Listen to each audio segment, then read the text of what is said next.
कोई नहीं है अपना। तुम लाख गालो कि प्रियतमा अपनी है, या प्रियवर अपने हैं, या लाडला अपना है, या दोस्त यार अपने हैं, कोई नहीं है अपना। आचार्य प्रशांत जी की इस वीडियो को आप सभी लोगों ने देखे होंगे। आचार्य प्रशांत जी हमेशा अपने प्रवचन में कहते हैं कि जब आप घर से बाहर निकलते हो ना, ऐसे ऐसे अनुभूति होती है आपको, ऐसे ऐसे अनुभव एक्सपीरियंस होते हैं ना, जो घर बैठे कभी भी संभव नहीं है। तो मेरे 3 घंटे के जर्नी में मुझे एक ऐसा अनुभव हुआ जिससे फिर से एक नया उदाहरण मिला कि कोई अपना नहीं होता है। दीघा के 3 घंटे के जर्नी में एक महिला मेरे पास बैठी थी, 60-65 साल की उम्र की होगी। आप लोगों को वीडियो में दिखेंगी वो महिला। उनका पति नहीं है, उनका बेटा भी नहीं है, बस 2 बेटी है, शादी हो गई। बेचारी अपना पेट खर्च जो है, घर खर्च जो है वो चलाती है। वो सब्जी का व्यवसाय ऐसे कुछ करती है। हाँ, सब्जी का ही व्यवसाय करती है। तो वो अपनी छोटी बेटी के साथ गई थी दीघा। तो बेटी उन्हें बताकर लेकर गई थी, चलो माँ तुम्हें समुंदर दिखाते हैं, घुमाते हैं, बाहर तो कभी नहीं जाती हो।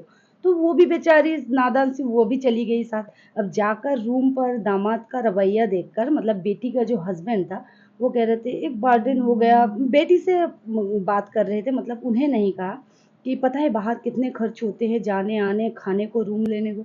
तो ये महिला वो उन लोगों की बातों को सुना इन्होंने और इन्हें बहुत बुरा लगा, दिल को बहुत चोट पहुंचा, बहुत ज़्यादा रोई भी कि दामाद जो कहे कहे, वो तो पराया है, पर मेरी बेटी तो अपनी है, वो भी उनका साथ दे रही थी। देखिए अब दामाद के खर्चे से बेटी भी गई है, बेटी का तो अपना कोई इनकम नहीं है और गई है बेटी की माँ। अगर बेटा की माँ जाती तो ऐसा, ये तो इस दुनिया का नियम है। तो वो महिला सुना रही थी कि जब दामाद बेटी मेरे घर जाती है, अभी टमाटर का भाव कितना है बताइए, फूल गोभी जो होता है उनका भाव कितना है, मैं सब कुछ खिलाती हूँ उन्हें।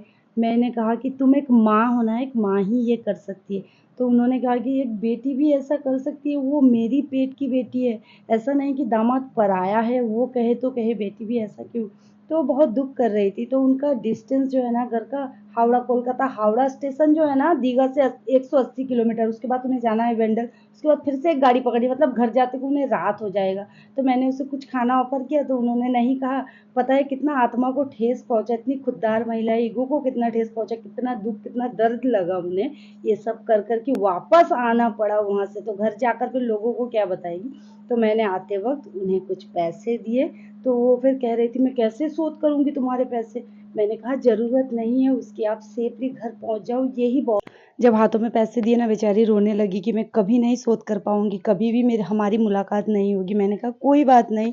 मुझे ऐसा लगता है ना कि आप जब ज़रूरत में किसी के काम आते हो, उससे महान काम और कुछ भी नहीं होता है। जो इंसान ज़रूरतमंद है एकदम, उनका